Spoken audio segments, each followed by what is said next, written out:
There's a So beautiful cupboard behind you. yeah, it's from my grandparents, or it's really for a long time already in my family. So it's Yeah. yeah, I'm happy to have it here, and because my parents they Yes. didn't need it anymore, and so we just took it here to our flat, and yeah, That's beautiful. Um, Listen, where are you now at the moment? in Berlin at home here. You are at Berlin. Okay. Yes. Um, and tell me, how are things there now at the moment? Are you busy with performances?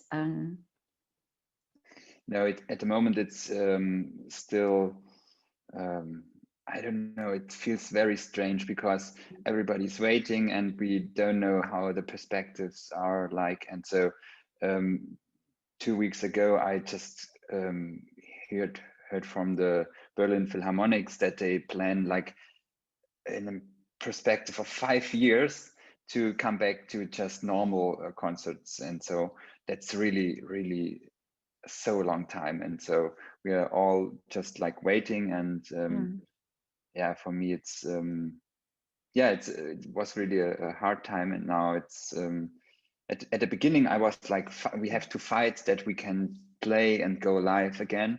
But now I'm still a little bit aware that we could start too early and we could fall back. And so I don't know. Probably it's a good time to have like a winter sleep. Oh, Yeah. but what would the reason be that they have it, that they foresee that it will take 5 years? Is that to get full audiences back? I think both. It's to have really big orchestra on stage, but Mm. also the audience. And so I think 5 years are really a little bit long, but 3 years, I just would sign every contract that it's starting in 3 years again, really Oh, to be okay. like before. But Mm. yeah, I just realized that people around me always try to develop some formats which work for now. But Mm. yeah, I don't know. It's really strange if you always need the distance and to have to Mm. deal with the distance, and so that's yeah, really hard to deal with that topic. So Yeah, because then in an orchestra you also need a bit more closeness. yeah, Yeah.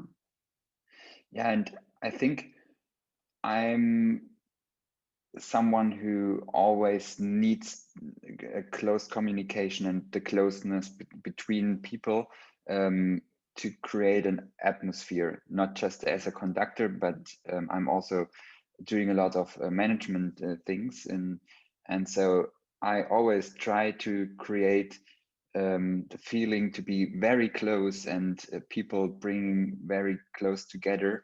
And so if you have like again this barrier of distancing, it's yeah, one more problem to have really a close concert experience. So yeah. Mm. And how do does the orchestras feel, the members of the orchestra, how do they feel about this? Can you sense that from them as well? Mm, I think there are very different perspectives. Mm. There are some people who don't care about anything. I mean, orchestra Mm. is like a society, and Mm. so that's one thing. And but there, mm, it depends if there are like free groups or orchestras.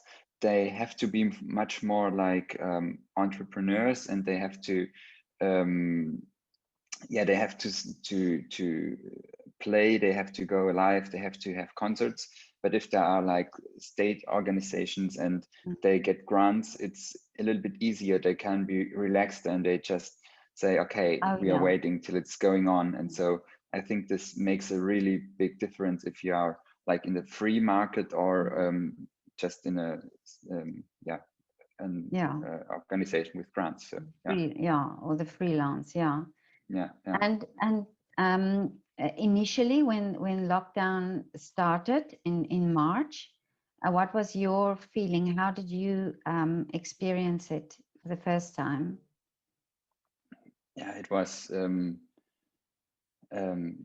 I remember we all thought, okay, we could just postpone our concerts like for 3 or 4 weeks, and then we could play again. So, and then it showed up very fast that we can't just have 3 or 4 weeks.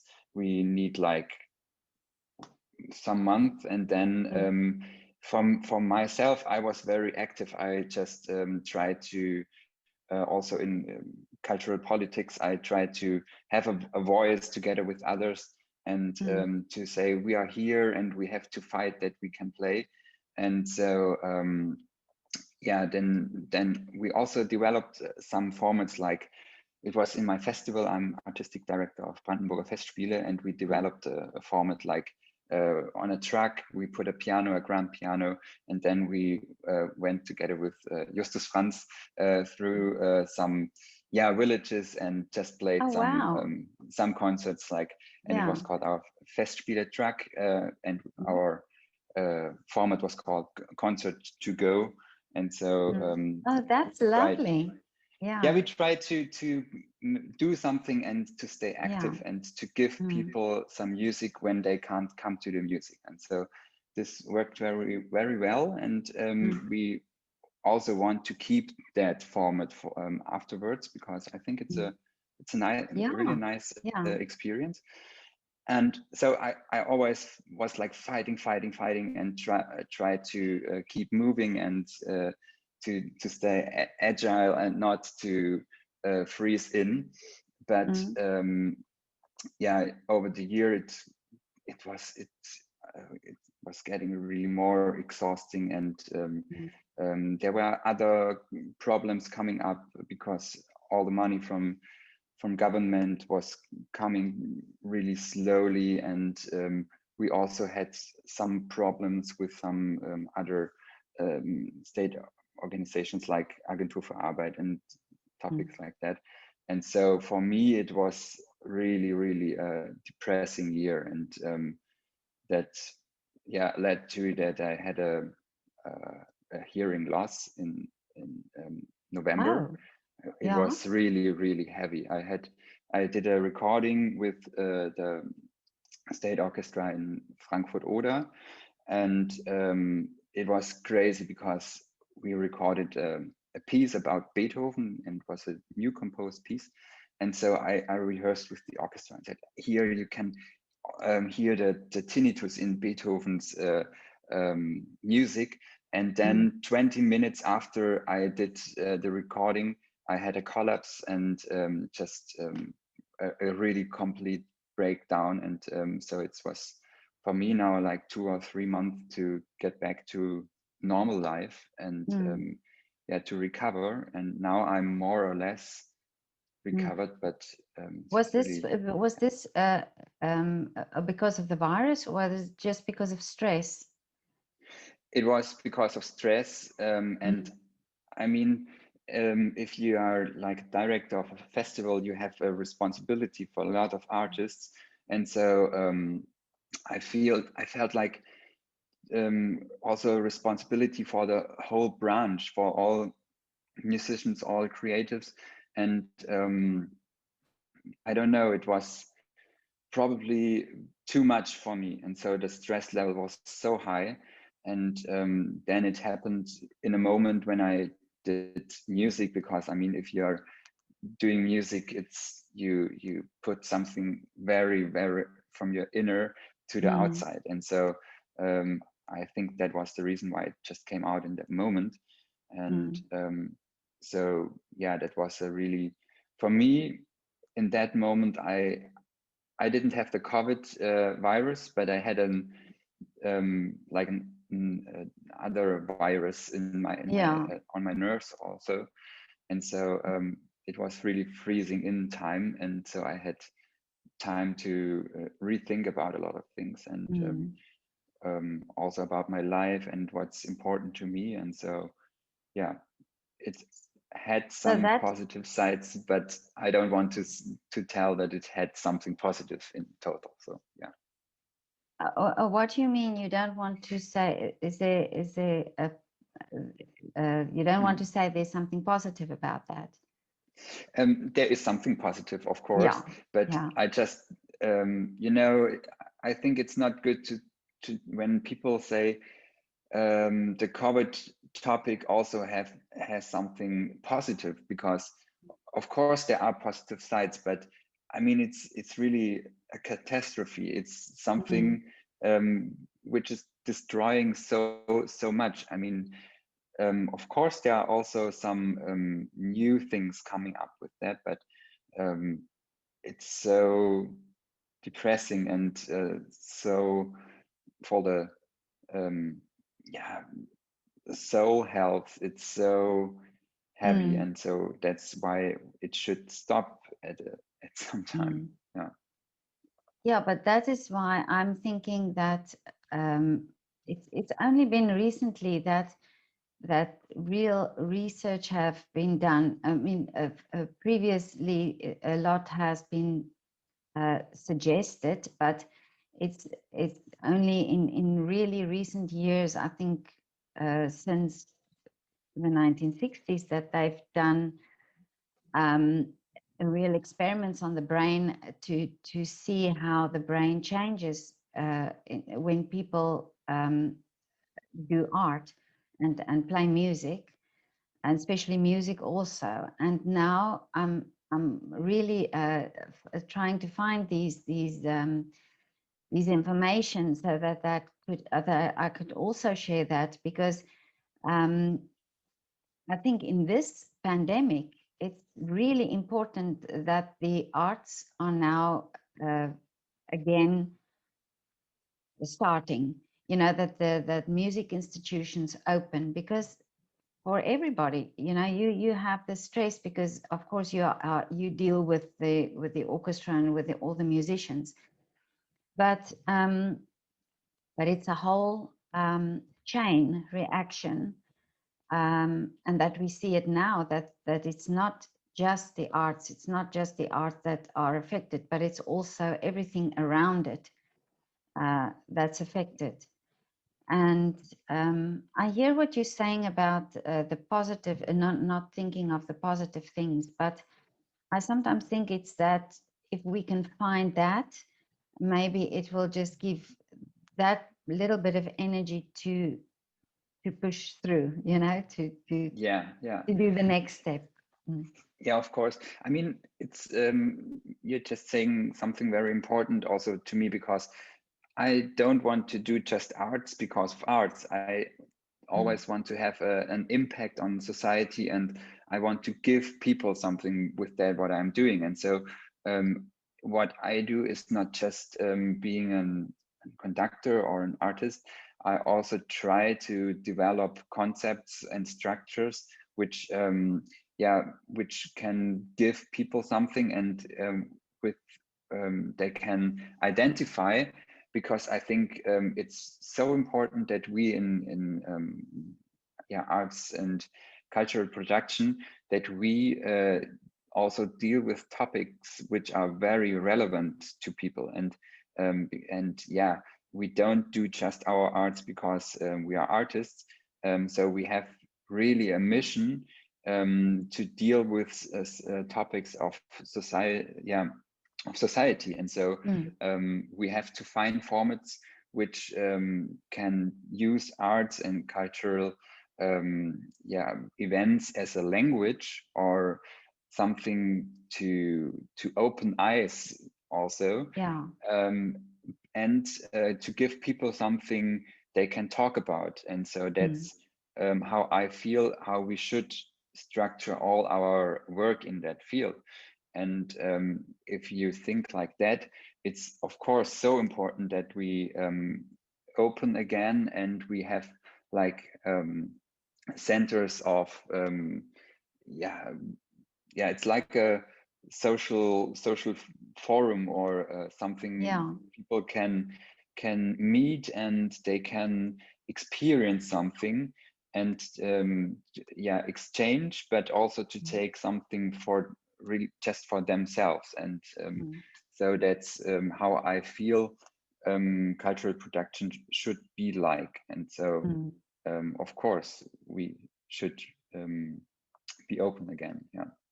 Yeah, and what also interesting is for me that I hear constantly is of when theaters do open and when they do have productions, they take so much care to make it safe and for the artists and also for the public, and they go to extreme lengths to do productions in such a way.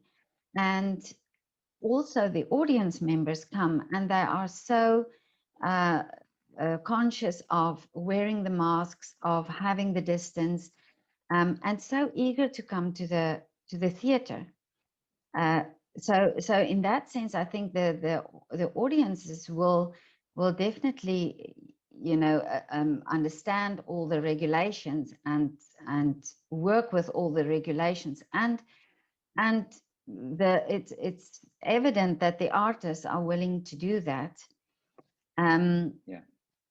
So I wonder if it's I mean, I ask artists, do they think also that the politicians who are involved in making these decisions, if they are maybe uninformed? Because I've never spoken to a director of a theater that I can ask, you know, if I assume that they talk to politicians, but maybe politicians don't understand really the arts, you know, the what the artists are giving the society. Yeah, I mean that's really a so difficult topic, because I mean I wouldn't change with someone of the in the top politics. So because I think you nearly can't decide right at the moment, because there's always a negative side on what's your decision. And so but it's really true that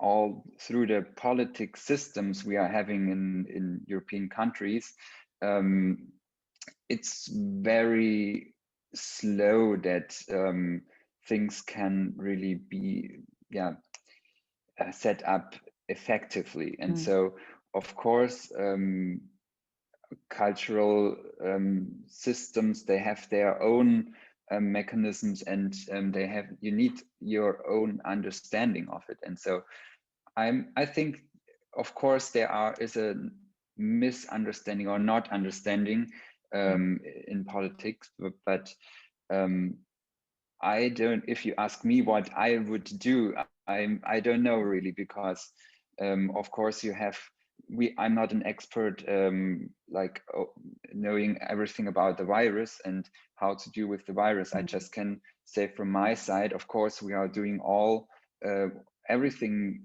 what we can do to make it safe, and also to just yeah, deliver also an experience still.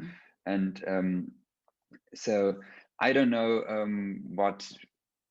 what we can just yeah, what would be the best next step. So that's my problem at the moment, because of course we want to play and we want to have live events, and but at the moment from my festival we decided to also for this year not to have like a regular season, just to do some special events when we find some special money for some events, so we don't have any risk and something, and that we know in this frame or with all those things we are doing, we can do a safe event for everyone. And so it's also for the artists that they have to I mean, if you think, okay, in 2 months I have a concert, so you start preparing,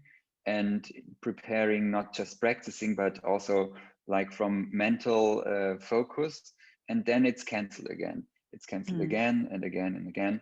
So that's really hard. So I think it's better to say, okay, we plan probably for the next year, and everything which is coming in this year, it's like an encore. It's just something, Yeah. really nice add-on. So yeah. I agree with you. I think this is what I think initially when things got cancelled, people had the hope that it will open again soon, but then it's this thing where you get excited and like you say, mentally prepared for something and planning your schedule around it, and then it gets cancelled always on the last minute, and then it's that continuous having to deal with that, and I think that that's also mentally very tiring, you know, that you have this something to look forward to and then it gets cancelled all the time. So I think there are many things involved that makes it difficult, that we don't think about every day, but that for artists, for example, that I've also never realized, but your lives are really planned a few years ahead. You know, you plan in seasons for theaters and so on, and this is not planned. This is not just next month, you know, I'm going to do that. For you, it's something that's been planned for a year or a, so so it's a long-term planning that you deal with on a normal basis, that now brings this unsurety, because now you think, okay, well, last year I've thought this year it will happen, but now I'm not sure if it will happen next year, or you know, that sort of unsurety. Yeah, of course. And so for me or myself, I'm at the moment, I don't have too much orientation. I'm a little bit I feel a little bit confused, and I'm not sure if I want to keep doing the things like before, because I think it won't be like before. There will be a change, a huge change. We will lose a lot of audience. I don't believe in that it's just opening again and people are coming back, because I mean, people are getting lazy because they can have like digital formats, or they I think some people also already prefer Netflix or something like that. Oh And yeah, so yeah, you lose a lot of audience, and what has to be done is to building a trust in that it's safe to go there. And for myself at the moment, it's like you can't imagine to go to a concert. It feels so strange, and I hope this feeling will change again. But I'm an artist, and so if I already have that feeling, a lot of other people also have, yeah, I'm sure they are having that feeling as well. And so to build trust again, it will be such a difficult challenge, I think. yeah. And but do you think that now there's I spoke to another conductor and she said that a lot of smaller concerts or smaller groups getting together and making smaller concerts, that she sees that that's happening, you know, that will be happening for the future, that it's not just big orchestras anymore, but that would become more easily logistically to organize. Yeah, do you think so too? Yeah, last summer I also did something like that. We just did some opera concert, or just like an opera gala.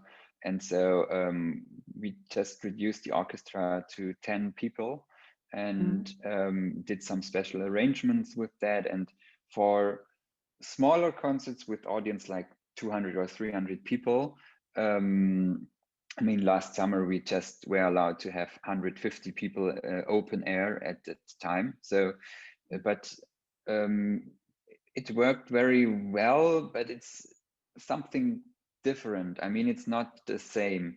The music gets really changes its character, and so you just can't compare it like one to the other.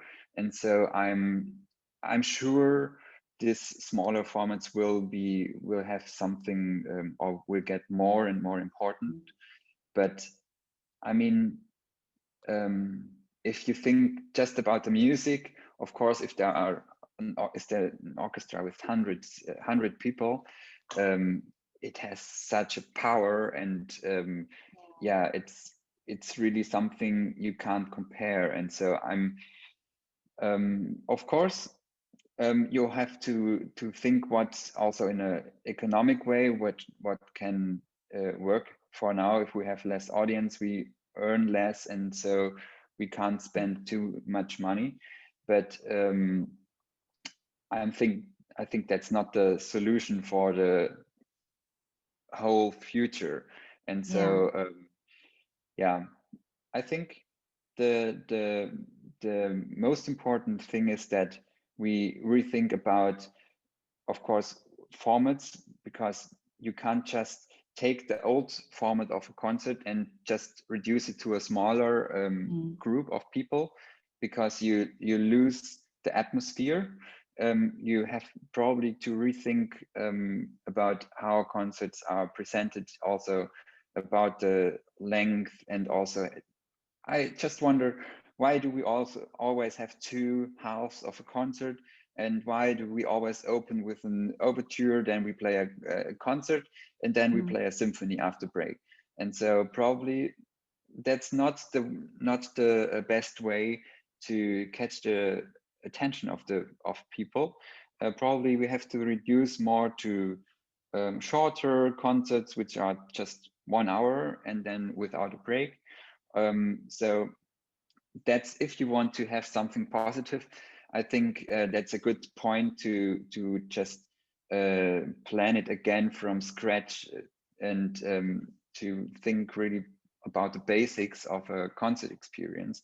And so we just shouldn't compare the what is existing and how we can reduce it, but to think completely new about how to deal with distance and closeness, and how to get a new experience out of that. So that's what I think what's important now. Yeah. That's very interesting what you're saying now. That I haven't thought about. But yeah, it's looking at it in a new way. And but do you think maybe also this is what I'm thinking, that the younger musicians now will have a different approach and have a different solution? Yeah, I think it's always, if you're looking in industries, also it's the startups, they bring always the innovation, and the bigger companies, they adapt it afterwards, and bring it to the big markets. So, and in arts markets, it's the same system. The freelancers, they have the pressure to do some innovation and innovative stuff, because if they don't, they can't exist. Because and so that's now a step which has to be done. And I think there are a lot of younger musicians also being freelance, especially here in Berlin.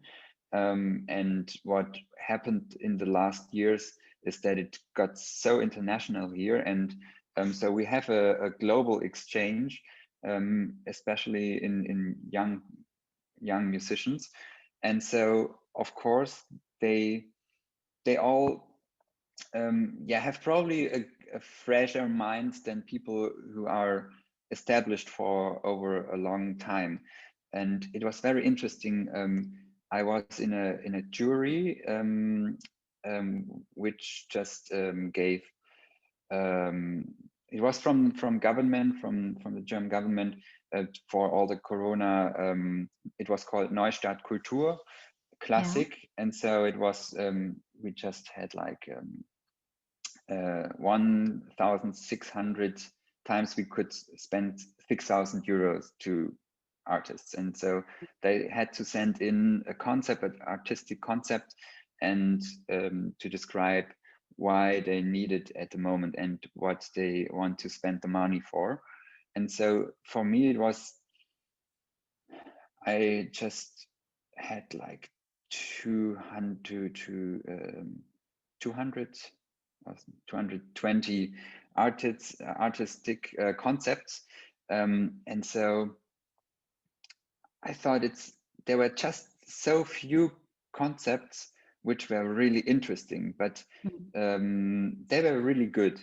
But I just had like 15, maximum of 15%, where I would just say that was really good, and I would give them the money. But the main part, it was always the same, because people are not used to think in a concept way. They are just doing their music, and they didn't have to think about what am I doing here, because it always worked. And now there is such a hard cut with the crisis and the pandemic. So it stopped, and now people have, from one day to the other, they have to be creative and develop concepts about what they are doing with 6,000 euro. And for me, nevertheless, it showed that it's so important to think more about what am I doing here, and to develop artists as as people, as a person, but also on an artistic level, and to bring that together. And so that's something I'm now talking for weeks or months or years already about, that especially in conservatories, they have to change their mind, and to teach people also something about artistic development, communication, and so on, because now it showed up that it's so important to get that level. Oh, I totally agree with you, and it is like that you're saying that some people just live and think in this line, you know, the same type of thing, and now maybe people will but as you say, we can already see that people that think outside the norm that they used to. But this brings me to a question to you: is I strongly feel that education should change. The whole education system should change also, not just for music, but in the schools, in the normal schools, because in the previous century, I think the schools were designed for the industrial industry, and this is why maths and science were these very strong and important subjects. But I think now that we get more from science, more evidence that the brain changes when you do art, any form of art, that's very important for children to have those experiences, and so that they study music and art not as a side subject, and that they also study it at a young age, because that's also been proven that the younger you start, that is really when the brain changes, and that we then build a society who then value the art more, because they are aware of what the art is, and they can appreciate it. And it's the same as we do now. We have a high regard for a scientist or for a mathematician and for a medical doctor, yet our our music artists or all artists, I mean, even in ballet, if you see all the years of training that goes into that, the years of training that you're talking to now, and on a day-to-day basis, the amount of time invested in one performance, or in, you know, that that there's also not a value, not necessarily on money, but a value, you know, a psychological value Yeah. attached to art. What do you think about that? I mean, there are so many things in what you said now, because I think it's at first it's important not to, we have to stop thinking about just an event. We have to have more a look on processes. We have to see what is the whole topic behind it, and how we can just bring forward the development of a process. And so what I'm, if I could give an example, it's not about to have one singular event or concert. It's about to have a topic like sustainability, and we should probably take the audience on a journey over digital formats. Then there's one part, a live thing, and so we just get a better relationship to people, and a relationship from people to topics. And so this helps to build relevance. And so the same should also start in education, because as you said, we don't have to know everything just by heart. That was when I started school. I'm now 31 years old.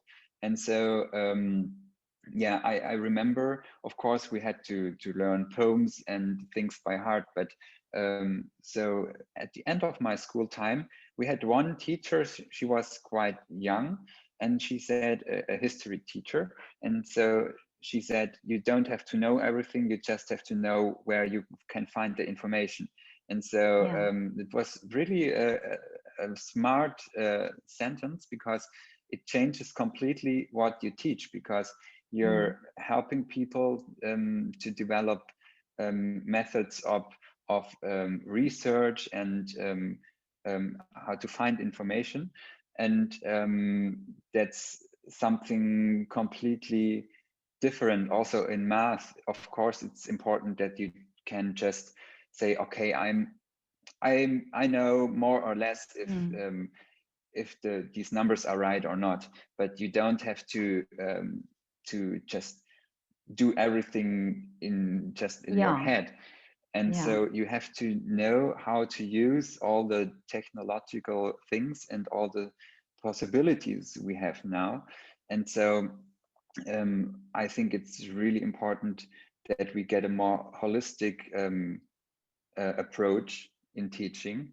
And so, of course, I always hear from my old music teachers from school. I still have a good relationship with them, and they always say, I'm so happy that I can retire in some years, because it's not the same like some years before, because their lessons are always reduced, and they get, I mean, if they have just 45 minutes of music teaching with students, I mean, you can't do a lot. They come in, so it's just then it's really it's not calm in class. So probably still you have just 40 minutes, and the best time for music lessons is also in the afternoon after they had sports lessons. So I mean, it's not something like if they would have it in the morning in a main time, and probably 2 hours. And so I think, of course, it's still difficult to explain why you need this kind of education. And for a lot of people, they can't understand because they are coming from this very hard economic side, and they say, okay, my daughter or my son, she or she won't be an artist, so I don't need it. So Yeah. yeah, But and I then think on that's that, the with that argument, then, you know, they have to do the same with maths and science, you know, then they have yeah to say, well, my daughter is not becoming a mathematician, so she doesn't need maths. So I think if, you know, if people start thinking of that way, but I agree with you, music, and I hear that also, you know, that every time there are cuts in a school and there had to be money saved, then it's usually the art, because the art is seen as entertainment. And although it is, but it's also, I think now that there are more evidence, hard evidence that art, you know, has a physiological working on the body, then we must say we need our children to have this exposure and to have this study, real study. It's like you say, not just in half an hour there, but real study, examining on the important aspects, like we do in maths, you know, and then you can decide if you would then want to become a musician, then you have the basis exactly as with the other subjects. Yeah, probably, I don't know, we should restructure all subjects and to build new subjects, because I just want to give an example. I also do some seminars and workshops in conservatories and universities, because when I finished my studies in conservatory, I realized there's missing this part I just said, as I said before, about communication, artist development, and so on.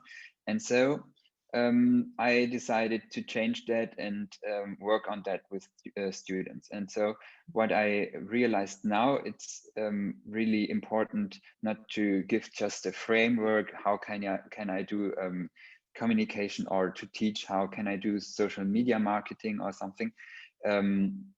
It's more about so what to develop something very individually with every student. And so I do like coaching sessions with them. And the last workshop I did 1 month ago.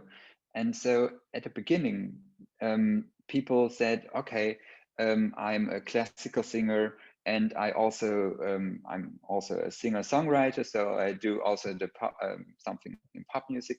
And but I don't know, these are so different fields, they don't fit together. And so what at the end of this workshop happened was that people found out also for everyone just one topic or something what is written, like a title written over them. So, and what we did, an exercise, like they have to present themselves and their artistic profile, also like in a performance. So what, for example, one student did, she presented Schubert Winterreise,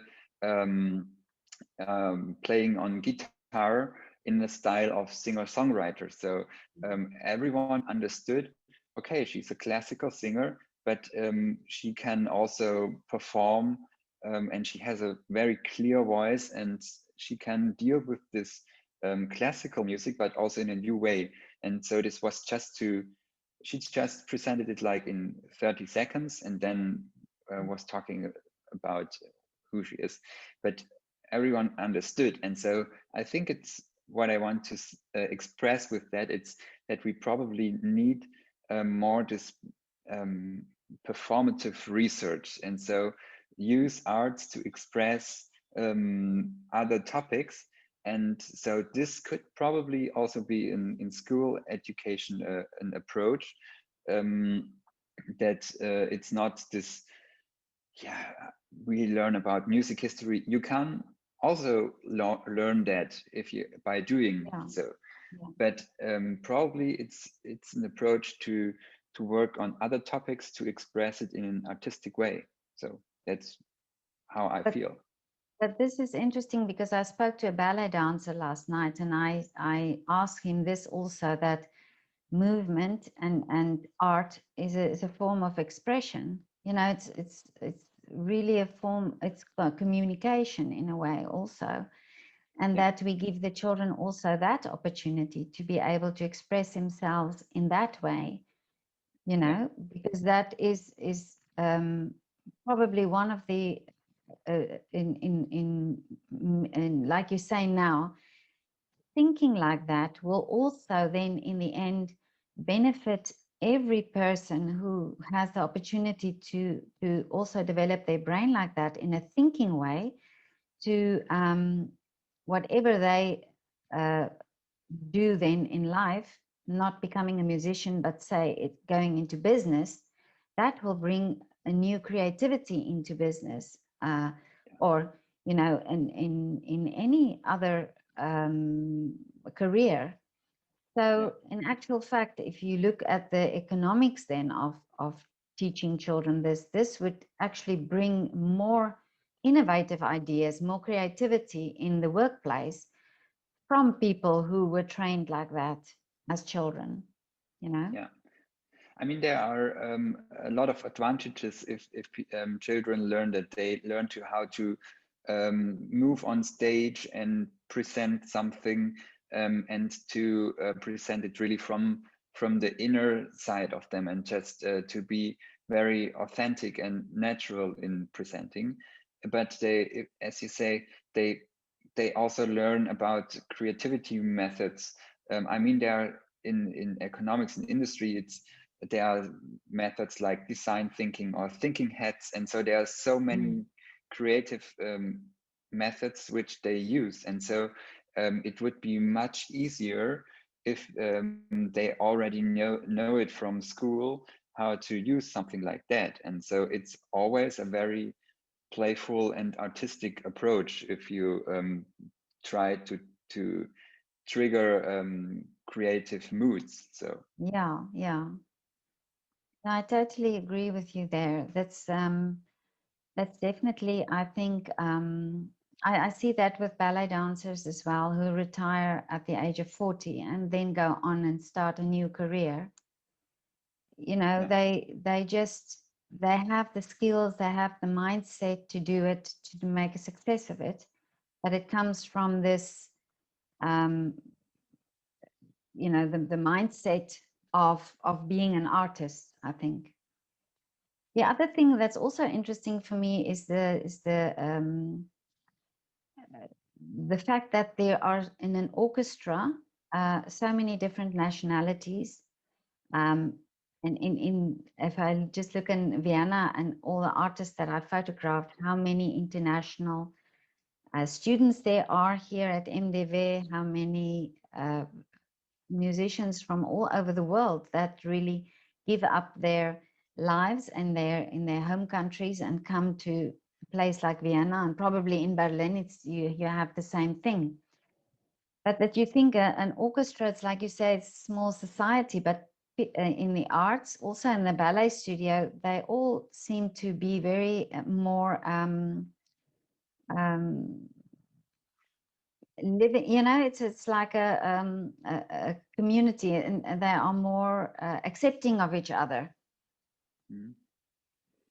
Yeah. I mean, of course, it's like a own ecosystem, or we are living kind of in a bubble as well. Mm. So, of course, um, there is more acceptance, but to be honest, in orchestras, there's also a lot of mobbing, and Oh, okay. it's not always the friendly world. Mm. And yeah, I think I I just experience it more in the freelancers scene, that they have to. This is a scene which is really, they are really international, and they are doing a lot of also cultural exchange programs there. And so of course we all, if we do music, we are all the same, because we are doing music at the moment, and music is our language. So that's the positive thing. And I think I don't have the feeling like, okay, this is a guy coming from Asia, or someone coming from the USA, that they play so different, because there has been in the last 20, 30, 50 years so much exchange, that it's not that you can say, okay, just someone who was growing up here in Germany or Austria can play Mozart or Beethoven very good. So I think here we are already very international, and so that's how I feel it here, like that there is no difference again in from different nationalities. So yeah. But tell me, how did you start in music? Do you come from a musical family? No, it was my parents. My father is an engineer, it's called engineer. Yeah. And my mother, she's a teacher in school, and so they just supported us. I have a brother and a sister, and my brother and me, it's a funny story. We had a friend coming to our to my family. I was 6 or 7 years old. My brother was 5, and so there was a girl, and she just played some Christmas songs on violin. And so my brother and me, we told my parents, yeah, we want to play violin, we want to play violin. But we just didn't want to play violin with a bow, because the girl, she just did some pizzicato on the strings. And so we said, okay, we want to play the pizzicato violin. And then we were very sad that in music school they just gave a bow to us, and so we had to play with the bow. And so we just wanted to play the pizzicato violin. And so my brother and me, we started together playing violin. And my brother, he also played flute and guitar, and my sister played cello and guitar as well. And so we all could play 2 or 3 instruments. My parents, they always said, okay, you can, if you practice, we also pay the lessons, but you have to be serious in what you are doing. And so we all kept it. And my brother, now he's a doctor, and my sister is an architect. So they went into other different directions.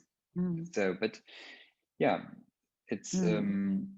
for me, it was just positive that my parents said they support what we want to do, and that's very, very valuable. And so for me, it was the way how it started. Yeah. But when did it start for you to that you thought, I'm going to be a musician, I want to be a professional musician? What age did you think that?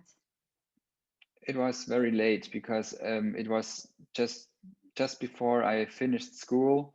I had some other ideas what I could do, for example, to become a lawyer, or so. And then I thought, okay, probably I should try to get into a conservatory. And the interesting thing was, when I started to study it, I just founded a company when I was 21. And it was a music production company. And so for me, it was not enough that what I get in the studies in conservatory. I already started my first semester to organize concerts and do something which is going beyond, because I just felt it too less what I can get from those institutions. And so I did my own way besides the conservatory, and was now for over 10 years now, I'm like an entrepreneur. And I had always I mean, it has again two sides, a positive and negative. I had a lot of pressure because if you're having a company, you're dealing with money, and it's not just for fun. But I learned so much, and about how you behave in a freelancer market, or in the markets as well, and so also about marketing communication. And so that was very important for me on my way. And so I think this opened also my mindset, not to think just in mainstream way, like going to theater and doing this way. So it opened for me my eyes that there are so many ways, and it's probably not about just doing arts for arts reasons, but um, that's also, if someone is asking me to how would you present yourself, I never say I'm a classical musician. I always say I'm a person who wants to create emotional moments, and those moments can be just a moment in a concert. They can be a concert, but they also can be a process or a structure which is coming from that idea. And so and for me the most important is that then I can have an impact on something. And so that's what I learned in the last years, and what brought me now to the point that I think I'm not sure if I can do also in the future. I'm not sure if I want to keep doing what I do now, because probably there's opening another way to bring emotional moments to people. And of course, I feel if I'm on stage and doing music, I feel in the moment. I am in an emotional moment. But probably I don't know what the future brings. Probably it brings me to another way. I don't know, but that's how I developed a certain mindset or a way of thinking.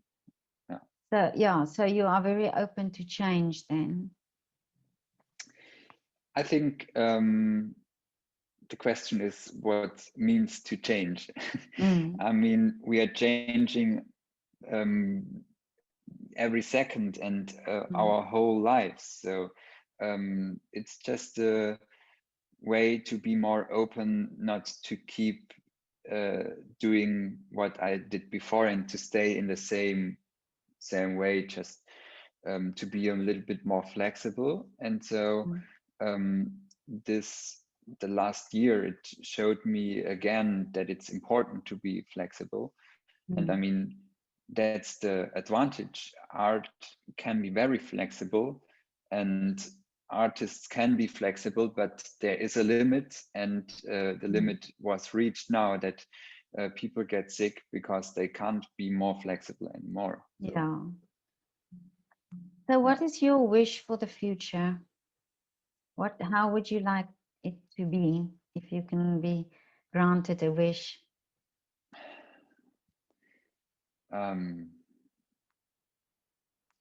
Do you mean from my way, for myself, or just The industry, yourself, just anything.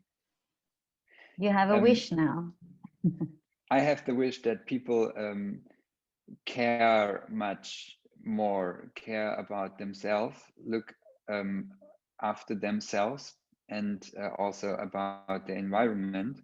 And I have for me, it's really getting more and more important to think more about sustainability, and how to create a valuable future. And so I'm now for nearly 1 year vegan, and I just try to have a look where are all products coming from I consume, and which effects are coming from that. And so if just everyone would care a little bit more, I think there would be so much more awareness of how can we make our world better, and also relationships becoming better, because people, if they're just behaving like they are just yeah, with no one else on earth, just egoistic, I think we can't shape a valuable future. And so my wish would be care.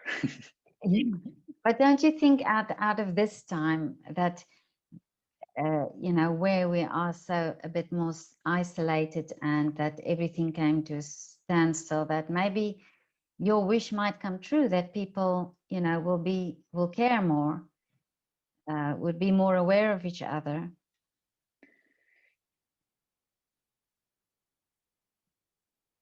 Do you think that? Yeah, I think there is a good chance that, sorry, I think there was a connection problem now. Oh, okay, yeah. Can you hear me now? Yeah. Mm-hmm. Yeah, okay. Yeah, I think it's a good point, and it's really and it's necessary, it's essential that we take the chance now and start more in this direction. And for example, last year, as you said before, I also experienced that people are coming to concerts, and they are very conscious about yeah, how, for example, we did once a concert in a closed room, and we were allowed to have 70 people in the audience. It was a smaller room, and I was really impressed, because they organized themselves who is going to toilet, and they didn't know each other before. And so Oh, it was wow. very Yeah. respectful, and I thought, okay, there is something like a intelligence, in a group intelligence. And but I don't know if we can already yeah, discover that in all parts of society. It was a very um, limited group of people, Yeah. and so they were very they were all coming there to have to listen to a concert, and they had a common topic, and so Yeah. this was something connecting them. And so I think it's important that we find all those topics in society, and so it's getting stronger to connect people. And there is a chance, of course, but people care way too less. That's how I feel it. So But this just proves my point again about the children, that when we teach children from a young age, then this would be part of a normal society, you know, where they are considerate, you know, respecting each other and things like that. Of course, it won't be probably in one generation achieved, but I think it will make a difference definitely in society. Yeah, I feel strongly about that. I mean, the important thing is, of course, we need to change it in a big level. But if everyone just starts by him or herself, so that's the most important starting point, because if everyone just changes a little bit of the behavior, it affects so much on the whole group. And so I think that's the important way, that we try to care more about what is happening in my environment. And I think we have a chance to use culture and arts to give people subjects to to think about. And so Mm. that would be my wish also for the future, that cultural institutions go much more in this direction and try to have an effect on the audiences. Yeah. Manuel, if you have any links that you would like me to post, is it all right if I post this on YouTube, this conversation? Yeah, I'm fine with that. Yeah. Okay. Thank All you right. so much Super. for your time. Yeah, thank you as well. And I think it's really good that you're doing that, because I support also podcasts, and at the moment it's so important that people are getting in touch and talking about those topics. And so, yeah, keep Thank you doing so that. much. It's really great. So, Thank you so much. Okay, have all a right. lovely day. You too as well. And so, And whenever yeah. you're in Vienna, please write to me, and I would love to meet you in person. Yeah, it could really happen sometime, because in the past we also, for my company, we work together with Vienna Philharmonic, and so I have a lot of Okay. contacts there. Oh, And we that's are great. now planning with our festival here a cooperation with the Arnold Schönberg Center in Vienna. Mm. And so, yeah, it could happen that I come to Vienna, and so I Oh, let that's you know. great. Yeah. All right. So Okay, have a lovely afternoon. you too, and stay Okay. healthy. Thank you, you too. Yeah, thank Okay, you. Bye bye. bye. Bye.